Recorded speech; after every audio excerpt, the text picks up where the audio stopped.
Yang keenam, kita menuntut ilmu tujuannya apalagi? Ifrahun Nabi sallallahu alaihi wasallam, menyenangkan Nabi kita. Nabi sangat senang kalau melihat umatnya itu menuntut ilmu agama. Nabi sangat gembira kalau umatnya itu menuntut ilmu agama atau berbuat amal kebajikan lainnya.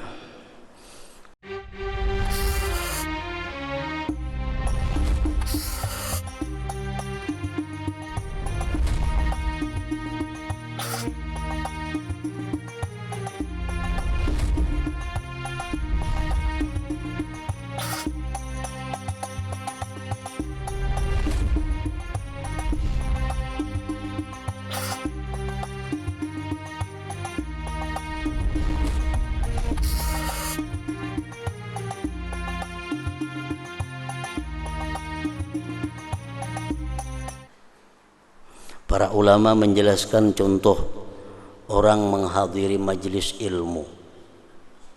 Orang mulai rumah hendak ke pengajian, itu satu kebaikan, satu perbuatan taat, akan dapat 10. Dapat 10. Cuma kalau ditambahnya niat yang baik, bisa sampai dapat ratusan bahkan lebih pahalanya. Nah, ulama mengkiaskan niat-niat yang baik untuk hadir di pengajian itu. Pertama, ujar mereka, kalau kita ke pengajian itu yang kita niatkan adalah menjunjung perintah Allah dan Rasul. Aku turun ke pengajian ini, motivasinya, dorongannya adalah menjunjung perintah Allah. Karena Allah menyuruh menuntut ilmu, Rasul menyuruh menuntut ilmu. Jadi aku menuntut ilmu ini menjunjung perintah Allah. Nah, itu pokoknya. Nabi bersabda, "Talabul ilmi faridah ala kulli muslim wa muslimah, utlubul ilma walau bisin." Menuntut ilmu agama kewajiban muslim dan muslimah. Ujar Nabi, tuntutlah ilmu walaupun sampai ke negeri Cina. Itu perintah. Jadi menuntut ilmu ini tujuan pertama adalah menjunjung perintah Allah dan Rasulnya.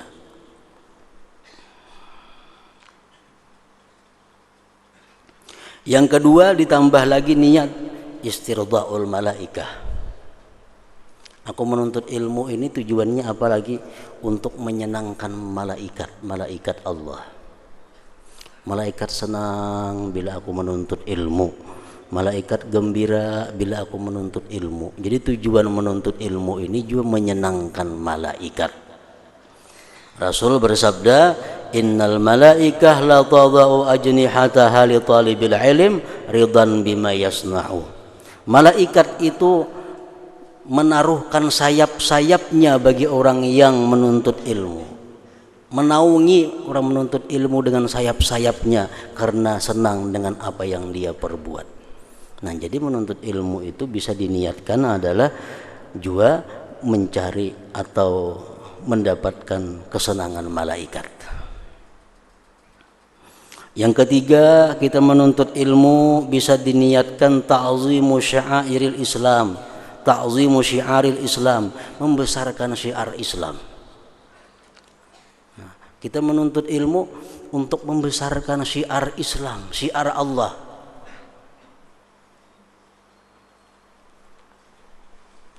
Allah berfirman, "Wa may yu'azzim sya'airallah fa innaha min taqwal qulub."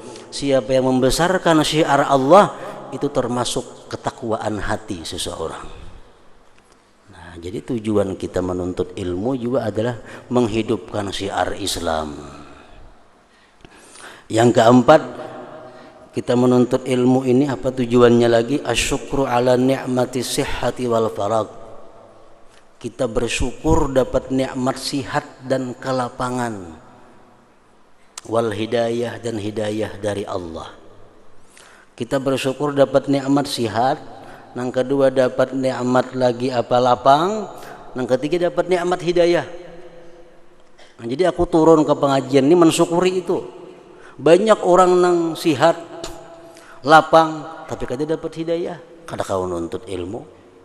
Orang dapat hidayah tapi sibuk, kada kawan nuntut ilmu. Orang dapat hidayah tapi sakit, kada kawan nuntut ilmu. Nah kita sehat, kita lapang, kita dapat hidayah, itu nikmat yang sangat besar. Nah jadi kita menuntut ilmu ini mana syukuri itu.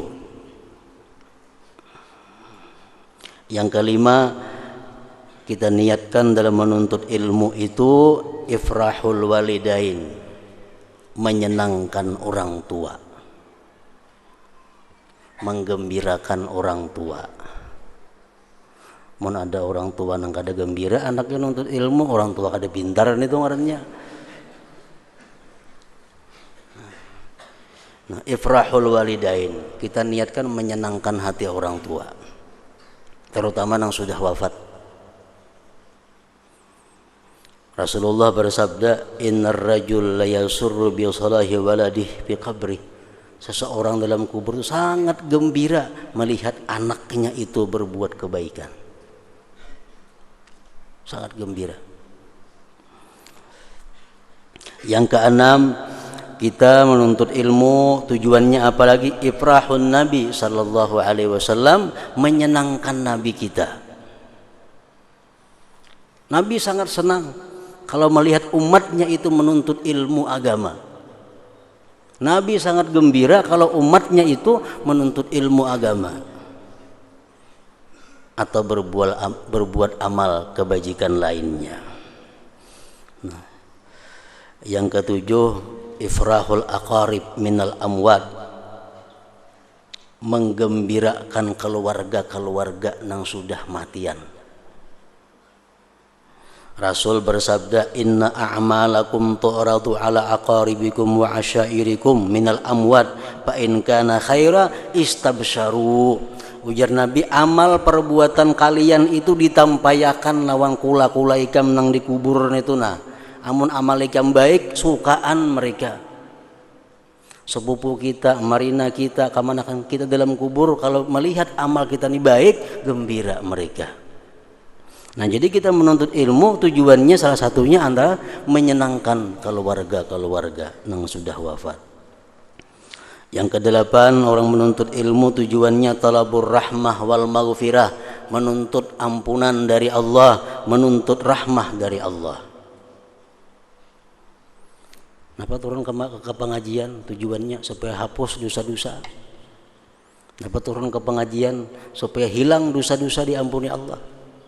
Karena Sayyidina Umar pernah berkata, innar rajul la yakhruju min manzilihi wa alaihi minadz dzunub mislu jibali tihamah fa idza sami'a al-alima khaba wastarja'a an dzunubi wa ansarafa ila manzilihi wa ma alaihi dzunub.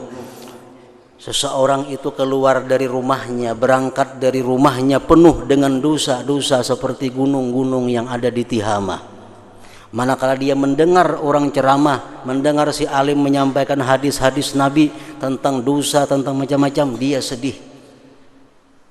Dia sedih.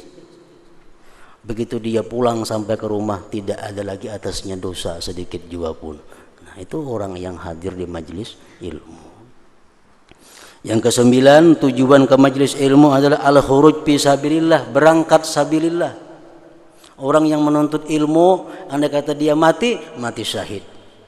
Matinya mati syahid. Karena orang yang berangkat menuntut ilmu itu sama dengan berangkat fi sabilillah. Jadi tujuanku menuntut ilmu ini adalah berangkat di jalan Allah.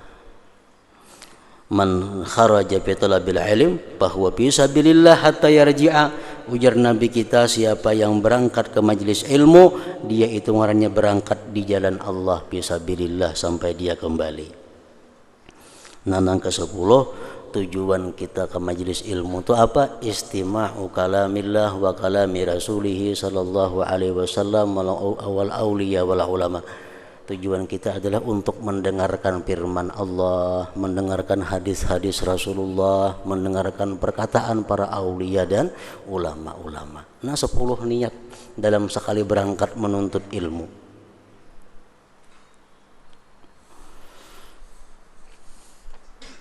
Nah, jadi kiaskanlah dengannya setinggal perbuatan taat dan mubah, karena tidak ada daripada ketaatan melainkan ia memungkinkan niat yang banyak. Setiap kali ada taat itu pasti kawan niat yang banyak. dan sesungguhnya ia hadir dalam hati seorang mukmin dengan kadar kesungguhannya dalam mencari kebaikan dan persiapannya baginya dan pikiran padanya. Tergantung kita aja lagi, nak banyak pahala banyakin niatnya.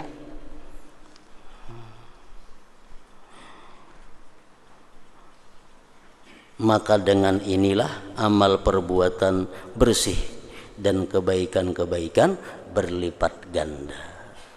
Nah kemudian bagian yang ketiga, perbuatan yang mubah pulang, yang boleh. Apakah bisa dirubah oleh niat yang baik menjadi perbuatan yang sifatnya bernilai ibadah atau taat.